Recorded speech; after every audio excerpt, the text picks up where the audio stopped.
За сайн байцгаана уу хүүхдүүд ээ. Хувьсаг гүйдлийн зам төмөр хэлхээтэйгээ одоо танилцъя. За тэгэхээр үүний өмнө одоо тогтмол гүйдлийн зам төмөр хэлхээнүүд үзсэн. Тэгээд тогтмол гүйдлийн зам төмөр хэлхээнүүд маань энгийн хэлбэр бүтэц зохион байгуулалттай, аккумулятораас нөөц тэжээл авдаг, цахилгаан энергийг бага хэрэглэдэг, зэрэг давуу талтай боловч одоо нэлээд дутагдaltaй талууд бас бий.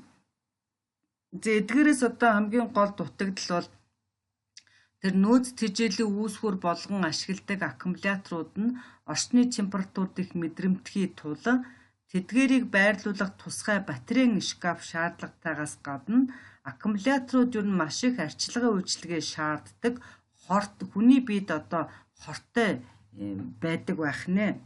За мөн бас нэг том дутагдал бол тогтмол гүйдлээс кабель дунах хүчтлийн уналт их байдаг тул тогтмол гүйдлийн зам төмөр хэлхээний аппарат хэрэгсэл гэдэг чинь замын ирлээ тэжээлийн үүсгүүрийг бол зам төмөрт ойрхон байрлуулахгүй бол байрлуулах шаардлагатай байдаг байх нь шүү. Яг гэвэл ихэнх юм кабель хол байх тусам замын ирлээ мань бүр ажиллаж чадахгүй байх явдал гарна. Эсвэл маш их одоо олон жилтэй кабель шаардлагатай гэх мэт. За тэгэхээр ийм дутагдлын улмаас бол одоо сүүлийн үед хувьсаг гүйдлийн зам төмөр хэлхээг өргөн хэрэглэх болсон.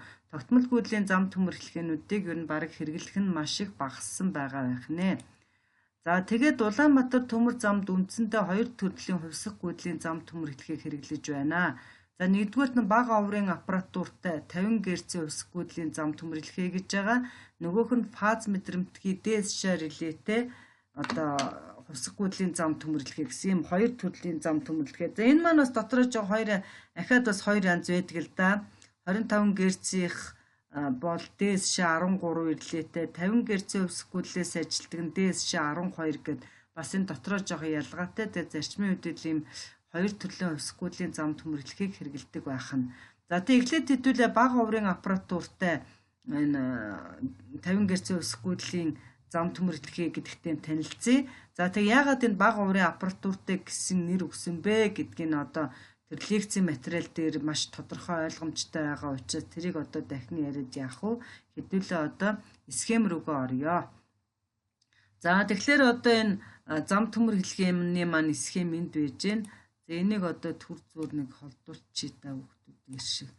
За тэгэхээр одоо энэ зам төмөр хэлхээний хувьсаг гүйдлийн энэ зам төмөр хэлхээний байж болох максимум урт бол 1500 м байх нь шүү хүүхдүүдээ. Одоо өөрөөр хэлбэл энэ тусгаарлах уулзуураас энэ тусгаарлах уулзуур хүртэл бол максимум 1500 м. За түүнээс бага байж болно шүү дээ. 1000 м, 500 м, 100 м, 50 м хүртэл богино одоо богино байж болно. Максимум урт нь 1500 м гэдэг байх нь шүү. За тэгээд энэ зам төмөрлөхийг бас ирлээгээр нэг хөвчлэн ярьдаг. АНВШ 2400 ирлээтэй гэж ярьдаг байх нь шүү. За тэгээд хувьсаг гүйдлийн учраас яах нь үүсгүүр нь одоо 50 Гц-ийн перхээ охегийн цаана бол хөвчлийн хэдэн вольтын хүчлээдэг лээ 220. За тэгэхээр энэ 50 Гц-ийн 220 вольтын хүчил бол ер нь станцаас гараад тэгээ манай энэ өртөөний орж ирсэн тэндээсээ тэр 220-ыг бид нар одоо ингээд зам төмрөөрөө гүйлгээ замын ирлийг ажилуулах нь шүү. За тэхийн тулд бол одоо энэ дээр одоо энэ ингээ 1000 м урттай гэж бодъё тийм ээ.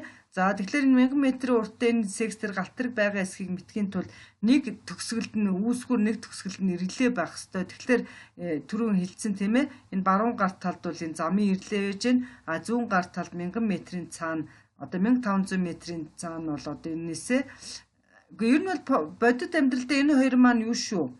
Хамтдаа постын байранд ээж идэг шүү. Одоо манай 328-д ингээд ирлийн зогсоогоор энэ тэрүүн дээр нь релен ээж идэг. Тэнд бас тэжээлийн зогсоогоорууд байгаа. Эдгээр бол ингээд хамтдаа постын байранд байх боловч энэ яг энэ зам төмрүүдийн чинь харалтай энэ ПРТА СТ3 гэх трансформаторууд гэдэг байна шүү.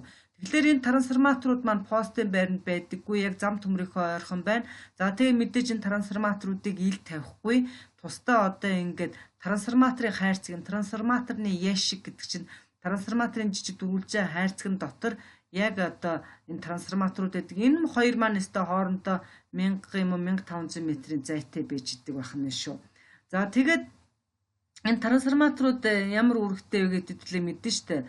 Хувьсаг хүчтийг ихсгэж багасгадаг. Тэгээ яг нарийн ярих юм бол дэш хүүхдүүд энэ хувьсаг гүйдлийн зам төмөртэй үед бол тогтмол гүйдлийн зам төмөртэй үед бол ингээд зам төмөр дээр хэмжихэд бол юу максимум тогтмол 2.2 вольтын хүчт хэмжигддэг бол хувьсаг гүйдлийн үед бол хэдэн вольт вэ гэхлээр юу хувьсах 1 вольтоос хувьсах 30 хэдэн вольтын хүчтэл. Одоо өөрөөр хэлбэл энд ингээд бүр хувьсах 220 гэдэг өндөр хүчил холбогдох боловч яг зам төмөр дээр бол тийм бага хүчил байдаг байх нь шүү. Тэгэхээр одоо яаж энэ тэжээлийн трансформатор маань тэр хувьсах 220 вольтыг ингэж багасгаад тэгээ хувьсах 1-ээс хувьсах 34. Тэгээ хувьсах 1 нь байх юм уу, хувьсах 34 нь байх юм уу гэхээр аль нэг нь л байна. Юунаас хамаарах вэ гэхээр энэ зам төмөр дэлхийнх уртаас хамаарч төгтүүдээ. Урт байх тусам эндээс арын өндөр хүчил гаргаж өгнө. Энэ зам төмөр хэлхий маань богинохон ойрхон одоо 50 м байх юм бол бид нар энд бараг хувьсах 1 вольтыг гаргаад өгчих нь ш. Тэгээ яаж энэ олон янзын хүчил гарах вэ гэхээр трансформатор маань угаасаа өөрөө айгүй олон гаралттай байдаг. Тэгээ тэр зарим гаралтаас нь 1 вольт гарна, зарим гаралтаас нь 30 хэдэн вольт гардаг байх юм ш. Тэгэхээр бид нар 30 хэд гаргадаг гаралтын сонгох уу, 1 вольт гаргадаг гаралтын сонгох уу гэхлээр энэ юу байдаг? Зам төмөр илгээ болгонд тусгай тохируулгын хүснэгт байдаг. Тэр хүснэгтэн дээр чинь энэ зам төмөр илгээний урт маань 1500 м бол эндээс тэдэн вольт гаргаж холбоорой. 100 м урттай бол эндээс одоо тэдэн вольт гарч байгаа гаралтын холбоорой гэдэг ингээд заагаад өгсөн байдаг байх нэ. Тэгэхээр энд бол бид нар санаа зовлтгүй ер нь л яг зам төмөр дээр бол багахан хүчтэй байж идэг байх нэ шүү. За тэгэхээр одоо энэ замын электрикүүдийн замыг заая. Одоо хувьсах 220 вольтоос гарсан гүйдэл энэ маань постын байранд байгаа. Энэ маань одоо юу гэлээ зам төмрийн хажууд энэ трансформатор маань тусгай хайрцагт байж гэн. За тэгэхээр бол энэ хоёрын хооронд газар доогуур кабель явж байгаа байна чинь кабель маань. За тэгэхээр үүсгүүрийн постын дагаа үүсгүүрээс гарсан 220-оос гарсан гүйдэл маань ингээ газар доогуур кабелээр яваад энэ трансформаторын 1-р ороомгоор битүүрээд ингээ урсч идэг байна шүү дээ. За тэгэнгүүт одоо аль нэг ороомгоор гүйдэхлээр нөгөө ороомог дээр бол хувьсах хүчил үүсэхтэй бол юуних манай тохиолдолд одоо 1000 м гээд энэ дээр одоо 3 вольт үүсдэг гаралтын сонг гэх юм бол хэдүүлээ 3 вольт үүсгдэг гаралтын энд ингээд сонгож аваад энэ начаалаа гэсэн эхлэл гэсэн гаралтын доотлын зам төмөрт холбоо тэрийг нэмэх төлөлтэй гэдээ үзчихдэг байх нь К гэсэн үсгээр тэмдэглэсэн гаралтын нөгөө зам төмөрт холбоод энэ зам төмрийг хасах төлөлтэй боллоо гэдээ үзчихдэг байх нь шүү. За тэгээ одоо энд ингээд хувьсах 3 вольт байгаа. Энэ 3 вольтоос гарсан гүйдэл маань ингэж яваад энэ ийшээ гүгхлээр энэ тусгаарлах уулз руу чинь гүйдэлд дамжуулдаг материалаар хийцэн учраас гүйдэл ийшээ гүхгүй. Тэгэхээр энэ начаалагаас гарсан гүйдэл ингээ ямар нэгэн байдлаар энэ дээр ирээд үүсгүр дотоороо битүүрэн шүү. За тэгэхээр эндээс гараад энэ доотлын зам төмрөөр гүгээд цаашаа гүйж чадахгүй дэр чинь бас хаана. За тэгээд энэ эрлийн төгсгөлийн эрлийн трансформатор гэж байгаа ERT гэдэг маань PT гэдэг маань одоо тэжээлийн трансформатор гэж ойлгож болно. Эсвэл замын трансформатор гэж хэлдэг. За тэгэхээр бол энд үүсэн хувьсах 3 вольтоос гарсан гүйдэл бол энэ туйлаас гараад ингээ зам төмрөөр гүгээд 1000 м гүгээд за тэгээд ингээд энэ ST3 энэ эрлийн трансформаторт бол яг ST3 гэдэг трансформатор хэрэгэлсэн байна. Тэжээлийн трансформаторт PRTA гэдэг энэ одоо маш олдоц муутай аягүй сайн трансформатор гэдэг энийг бол ер нь манайхан бол эрэл хайгуул болдог. За тэгэхээр ингээд ST3 трансформаторын 2 дугаар ороомгоор битүүрээд буцаад нөгөө зам төмөрт холбогдсон байж тэн трансформаторын галт маань энэ зам төмрөөрөө буцаж гүгээд за тэгээ үүсгүүрлэгээ очиод үүсгүүр дотоороо битүүрээд ингээд 3 вольтоос гарсан гүйдэл ингээ гүйж явах нь шүү. За тэгэнгүүт одоо энд одоо жишээлбэл 2 вольт ирлээ гэж бодъё. 1 вольт нь хайцсан хүүхдүүдэд зам төмөр дээр унсан байх нь шүү дээ. Ер нь бол гүйдэлчиндээ хаавар гүйжин тэрэндээ тодорхой хэмжээр хүчтэл нь унаал байдаг. Тэгээ 1 вольт чи баг хүчтэл унсан байгаа үстэй. Яг гэвэл зам төмөрч айгу бүдүүн том төмрөөр хийсэн эсэргүүцэл багтай учраас энд бол юм 1 вольтын хүчтэл унжээ. За тэгээд ингээд яасан чинь энд 2 вольт нь ирсэн. За энэ одоо энэ тэнцүү 15 гэдэг чинь 15 дахин ихсэгдэг трансформатор байна. Тэгэхээр энд байгаа 2 вольт чинь энд хэдэн вольт болох нь 30 вольт болох нь шүү дээ. За тэгээ энэ 30 вольтоос гарсан гүйдэл чинь энэ постонд байгаа эрлийн ороомгоор ингэж битүүрээд за ингээд галтраг байхгүй үед энэ эрлийн ажилтай бол түүний татсан контактаар энэний контакт унчих юм бол пульт дээр одоо улаан ламп пастыг энэ татсан байх юм бол улаан ламп пас чадахгүй учраас харанхуй байх учраас гадаа энэ дээр галтраг байхгүй нэ гэдээ ойлгож байгаа байна шүү дээ. За тэгээд галтарг ороод ирэх юм бол аль нэг талаас ингээл галтарны зүгээр нэг л галтар чинь зөндөө олон хос дугуйтай ш. Тэгвэл нэг л ихний л хос дугуй ороод ирэхээр ерөөсөө энэ ирлээрөө очижсэн гүйдэл чинь тэр хос дугуйгаар битүүрээд хос дугуйны эсэргүүцэл ерөөсөө 0 гэж байгаа ш. Тэр бүдүүн том төмж баг эсэргүүцэл учраас хамаг гүйдэл хос дугуйгаар битүүрээд буцаа явчихдаг. Тэгээ ингээгүйгээд байх нь ш. Тэгэхээр ийшээний гүйдэл орж ирэхгүй учраас энэ трансформаторт гүйдэл байхгүй шинэ юу ч үүсэхгүй тэгээ энэ нэрлийн ажилтгаа болоод энэ унсан контактаар эзэлгээтэй гэсэн мэдээлэл өгддөг байх нэ. За тэгэхээр унсан гүйдлийн зам төмөр хэлхийний онцлог бол ингээд тэжээлийн болон эрлийн төгсгөлд бол трансформаторууд хэрэглээд эдгээр маань энд бол бууруулж байна, энд бол 15 дахин өсөж байгаа байх нь шүү. За тэгээд энэ дээр бол одоо энэ реле маань аан ваша 2400 гэдэг чинь авто хориглолын саармаг шулуутгагчтай ичээвсэл залгууртай энэ нь болохоор дөрвөн бүлэг контакт энэ оромгийн эсэргүүцэл нь 2400 он байх нь шүү. Тэгэхээр шулуутгагчтай гэдэг үнэхээр энэ ирлийн дотор диод зурсан байна. Тэгээ яагаад ингэж энэ шулуутгагчтай юм диодтой ирлээ хэрэгжсэн бэ гэхэлэр энэ саармаг ирлийнүүд маань өөрсдөө тогтмол гүйдлээс ажилтдаг шүү. Тэгтэл эндээс одоо энэ үүсгүүрээс чинь хувьсаг гүйдэл трансформаторуудаар дамжаад хувьсаг гүйдэл ирж байгаа учраас энэ хувьсаг 30 вольтоос гарсан хувьсаг гүйдлийн ирлээ хөр ирлээ ажиллахгүй учраас энэ дотор байгаа шулуутгагч диодоор эхлээд шулуутгагдаад яг ирлээний оронгоор тогтмол гүйдэл гүйжийн тогтмол энэ ирлээ ажилтдаг байх нь шүү. Хэрвээ ямар нэгэн байдлаар диодууд нэвтэрчих юм бол ирлээний оронгоор энэ хувьсаг гүйдэлгүйгээд эхэлнэ. Тэгэх юм бол энэ саармаг ирлээнүүд якра татаж чадахгүй ажилгүй болоод гэмтэл гарсныг тохиолддог байх нь шүү. За тэгэхээр энэ хоёр юу вэ гэхэлэр энэ пэр үсгээр тэмдэглэсэн энэ бол резистор биш энэ бол юу байх резистор маань энд бийж шүү. Энэ бол гал хамгаалагчуд байх нь. Тэгэхээр гал хамгаалагчуд ямар үүрэгтэй вэ гэхэлэр одоо энэ 2 дугаар оромог дээр чинь бас энэ дээр ингээд галтарыг орж ир зогсоод энд ингээд удаан хугацаагаар зогсохоор чинь трансформаторын 2 дугаар оромог хос дугаар битүүрхээр яадаг гэж байгаа үлээ энэ резисторын диод хоёр чинь энэ юу энийг хамгаалаад дээ шүү дээ. Резистор нөгөө R0 резисторын үндсэн үүрэг юу вэ? Хоёр үүрэгтэй гэсэн чинь энд галтарыг удаан хугацаагаар зогсохоор үүсгөр ингээд энэ резистор байгаагүй болон энэ трансформатор чинь 2 дугаар оромог хос дугаар ингээд богино залгаа болоод энэ богино залгаа болсон тохиолдолд 1 дугаар оромгоор гүйдэл ихсээд тэр гүйдлээсээ трансформатор шатах аюултай байдаг. Тийм учраас энд галтарыг удаан хугацаагаар зогссон ч гэсэн энд эсэргүүцэл байгаа учраас энэ 2 дугаар оромгоор гүйдлийн эсэргүүцлээр тусламжтай багасаад одоо богино залгааны гүйдлэлийг багасж хязгаарлаж өгдөг байх нь шүү. За тэгэхээр энэ хэрвээ иймэрхүү богино залгаа үүсээд яах юм бол энэ гал хамгаалагчууд чинь одоо төрүүлж хайлаад энэ трансформатораа хамгаалах нь. Трансформатор чи одоо доотлон 100-аад мянга 200-аад мянган төгрөг энэ трансформатор шатаагаад тавьж ирсэн дээрөө гал хамгаалагч шатаагаад хэдүүл гал хамгаалагч сэрж явах нь зүйтэй юу те. Өшөө бас яг нөө үүсгүүрийн гүйдэл станцаас сэрж байгаа хүчтэл ямар нэгэн байдлаар огцом ихсэхэд бол тэр огцом гүйдэл хүчил чинь трансформаторт ороод шатхаас төрүүлээд энэ гал хамгаалагчаа хайлаад энэ трансформаторыг хамгаалах зорилт энэ гал хамгаалагчдын чухал зүйл байдаг байх нэ. За тэгэхээр нөгөө хувьсаг гүйдлийн зам төмөр илгээтэй ч бай, тогтмол гүйдлийн зам төмөр илгээтэй ч бай, энэ тэжээлийн төгсгөл одоо хосдугаар богино холбогдож шатхаас хамгаалахын тулд тэжээлийн төгсгөл дээр л дандаа R0 гэсэн резистор байдаг байх нь. Тэгэхээр энэ үндсэн үүрэг нь хоёр дахь үүргийн нэрээ бас яриаггүй байгаа юм байна. Хоёр дахь үүрэг нь юу вэ гэхээр умар шорооны эсэргүүцэл чи үйл хөлдөөд айгүй их болчдөг. 100 норсон үед айгүй бага болчдөг. За энэ тохиолдолд бол энэ ирлээ рүү ирэх гүйдэл хүчил ихсэж басаа ирлээ бас ажиллаж ядаад байгаа тохиолдолд бид нар энэ бол тохируулгатай эсэргүүцэл биш. Ингээд дээш нь доош нь ингэж ихсгэж багасгаснаар ирлээ рүү ирэх гүйдэл хүчлийг тохируулж одоо ирлийг хэвээ ажиллагаа хангадаг байх нэ. Тэгэхээр хоёр дахь үүрэг нь бол улс шорооны эсэргүүцэл ихсэж багассан үедээ ирлийн дээрх хүчлийг нормонд нь байлгах зорилттой. За тэгвэл энэ ирлийг ажилуулах гээд одоо энэний тохируулгыг бол ингээ 0 болгож болохгүй. Энэ чи хөдлөө дээш нь тулгачих юм бол энэ эсэргүүцэл маш хүндлэгдээд 0 болчихж байна. Ингэх юм бол нөгөө хостгоо энд удаан хугацаагаар зогсох үед үүсгүр богино холбогдоод шатах аюул бий болчих нь. Тэгэхээр энийг бол бас хэтэрхийг багасгаж болдоггүй байх нэ.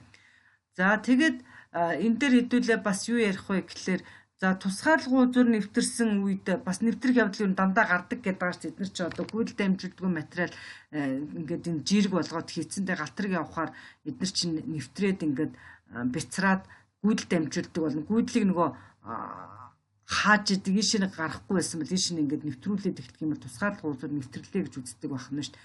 За энэ тохиолдлын тусгаарлах узуур нэвтэрснийг мэдхийн тулд ямар арга хэмжээ авсан гэхлээр нөгөө энэ тэжээлийн трансформаторын одоо гаралтын нэг нь начала каниц гэдэг гаралтуудтай байдаг байна шүү. Тэгэхээр начала гэсэн энэ үсэгтэй энэ гаралт холбогдсон зам төмрийн нэмэх туйлтай гэж үзээд К үсэгээр тэмдэглэсэн гаралт холбогдсон хасах туйлтай гэж үздэг. Тэгэхээр энэ тусгаарлах узрын энэ талд бол өөр секц байгаа. Тэр секцийн трансформаторын тэгэхээр начала каницыг началагийн тэгвэл дээдлийн зам төмөрт К гэсэн гаралтын доотлын зам төмөрт холбож өгснөөр ингээд туйлын солилцол хийгдэж байгаа. За тэгээд туйлын солилцол хийгдсэн тохиолдолд бол одоо хувьсах гүйдлийн хувьд л юу болдог вэ гэхлээр энэ хоёр юугаар чи хоёр өөр гүйдэл гүйж байгаа шүү дээ. За энэ зам төмрөөр гүйж байгаа гүйдлийн E1 гэж үзье. Энэ үүсгүүрээс гараад ирлээрөө очиж байгаа. Энэ тусгаарлах узрын энэ талд бас өөр үүсгүүр байгаа. Тэр үүсгүүрээс гарсан гүйдэл бол E2 ийшний энэ талд дээр ирлээрөө гүйжнэ гэж бодъё. Тэгээ энэ хоёр гүйдэл маань одоо ингээд туйлын нэмэх хасах туйлын трансформаторын гаралтыг солилцуулж холбосноор энэ хоёр хувьсах гүйдэл маань энэ 180 градусын фазын зөрүүтэй болчдөг байна шүү. Одоо энэ E1 хувьсах гүйдэл маань ингээд тод хараар зурж үзүүлж байгаа бол E2 гүйдэл маань одоо туйлын солилцол хийгдсэн үед одоо нэмэх хасахын солилцуулж холбосон үед E2 гүйдэл маань E1-тэйгээр харьцуулахад ийм. Өөрөөр хэлбэл энэ хоёр гүйдэл бол бие биетэйгээр 180 градусын зөрүүтэй байж идэг. За ингээд тусгаарлах узар нэвтрэх үед эдгээр чинь өөр өөрийнхөө секцээр гүгээд өөр өөрийн хэсгийн зам төмрөөр гүгээд өөр өөрийн ирлээгээр гүйж гин. Энэ тусгаарлах узрууд нэвтрэнгүүт энэ ирлээгээр бол хоёр гүйдэл гүгээд эхлэх нь ш. Нэг нь нөгөө өөрийн үүсгүүрийн энэ үүсгүүрээс гарсан гүйдэл ингээд гүйж гин. Нөгөөх нь болохоор энтлийн энэ E2 гүйдэл чийшээ ороод ирнэ ш. За тэгээд энэ ирлээгээр хоёр гүйдэл гүйх боловч энэ хоёр гүйдэл маань нөгөө туйлын сэтэл хийсний ачаар энэгээр гүйж хоёр гүйдэл маань 180 градусын фазын зөрүүтэй учраас эцсийн дүнд энэгээр гүйж энэ гүйдэл чинь харилцан устгалцчих нь биш үү? Ингээд 180 градусын зөрүүтэй юм чинь. Тэгэхээр энэгээр гүйж гүйдэл чинь бараг тэгтээ тэнцүү болоод ирлээ ажилгүй болчдөг байна шүү. Энэ одоо ийм зэрэгэлдээ зам төмрөөр гүйж гүйдлүү 180 градусын фазын зөрүүтэй байдаг учраас энэ хоёр гүйдэл хоёулаа эдгээр гүйх тохиолдолд энэ гүйдлүүд харилцан устгалцаад ирлээ ажилгүй болоод ингээ гэмтэл гарсныг тохиолдог байх нэ. За. За тэгэхээр бол энэ R0 резистор үүрэг мөргийг хэдүүлээ ярьсан. За энэ дээр бас нэг юм ярихад ингэж л байна л да. Энэ одоо биш. Энд нэг доор нэг бас юм байгаа шүү. Хамгийн доотлын өгүүлбэр байгаа шүү. Энэ кабелийн урт 1500 м-ээс ихгүй үед энэ төр гэж байгаа. Энэ юу гэсэн үг вэ гэхэлэр энэ үүсгүр энэ реле маань одоо постын байранд байна. Энэ трансформатор маань яг зам төмрийнхээ хажууд байна. За тэгэхээр энэ трансформаторын релений хоорондох кабелийн урт 1500 м-ээс бага байх юм бол энэ хооронд чинь ингээ хоёр утас хэрэгтэй байх нь шүү дээ. Энэ трансформатороос гарч байгаа хүлээс сэтлийг ажилуулахын тулд энэ трансформаторын хоёр маань кабелийн хоёр утсаар холбогдох нь байна. За энэ хоёрын хооронд 1500 м-ээс бага бол энэ утаснуудыг давхарлах шаардлагагүй. Харин энэ трансформатор релений хоорондох кабелийн урт 1500 м-ээс их байх юм бол энэ утаснуудыг давхарлана гэж байгаа юм шүү. Тэгэхээр энэний цаана хоёр утас, энэний цаана хоёр утас хэрэглээд өөрөөр хэлбэл 1500 м-ээс их байна гэдэг чинь кабелийн уртсах тусам кабель дуунах хүчтэлийн уналт ихсээд ирлээнд ирэх гүйд хүчил багасах магадлалтай учраас энэ утаснуудыг давхарлаж өгснөөр энэ кабелүүдийн эсэргүүцэл багасаад энэ ирлээ бол хэвээ ажиллагаа хангагдчихэдэг байх нь шүү. Тэгэж ойлгох нь шүү хүмүүдээ. За одоо хэдүүлээ нөгөө зам төмөр хэлхийг нь хувьсах гүйдлийн одоо дээс ширлэлтэй фаз мэдрэмтгий зам төмөр хэлхийг одоо ярьж өгье. За тэгэхээр бол одоо хувьсах гүйдлийн учраас максимум урт бол 1500 м. Одоо энэ тусгаарлах узраас энэ хүртэл 1500 м урттай гэж бодъё. За энэ төгсгөлд бол одоо релен аппаратур холбосон байна. Одоо релен трансформатор болон релегээ холбосон байна. Энэ одоо зам төмөрлөхийн энэ төгсгөлд бол одоо тэжээлийн трансформатор ингээд холбосон байна. За тэгэхээр бол энэ трансформаторууд маань тусгай трансформаторын хайрцагт яг зам төмрийн хажууд байдаг бол энэ үүсгүр энэний цаана 200 хувьсах 220 вольт байгаа шүү дээ. Үүсгүр ирлэнүүд маань одоо постын байранд байж идэг. Тэгээ энэ хоёрын хооронд энэ газар доогуур кабелүүд явж идэг гэж хэдүүлээ ойлгох нь шүү дээ. За тэгээд өмнөх зам төмөрлөхөд төстэй боловчийг реле нүүр гэдэг дээс ша 12 гэдэг реле байна. Дээс ша 13 хэрвээ энэ зам төмөрөөр 25 Гц хувьсах гүйдэл гүйж байгаа бол энэ дээр дээс ша 13 гэдэг реле хэрэглэнэ. 50 Гц хувьсах гүйдэл орж ирж байгаа бол дээс ша 12 гэдэг реле хэрэглэдэг байна. За тэгээд энэ дээс ша реле маань одоо ажиллахын тулд яадаг вэ гэхээр энэ хоёр элементтэй гэсэн хүүхдүүдээ.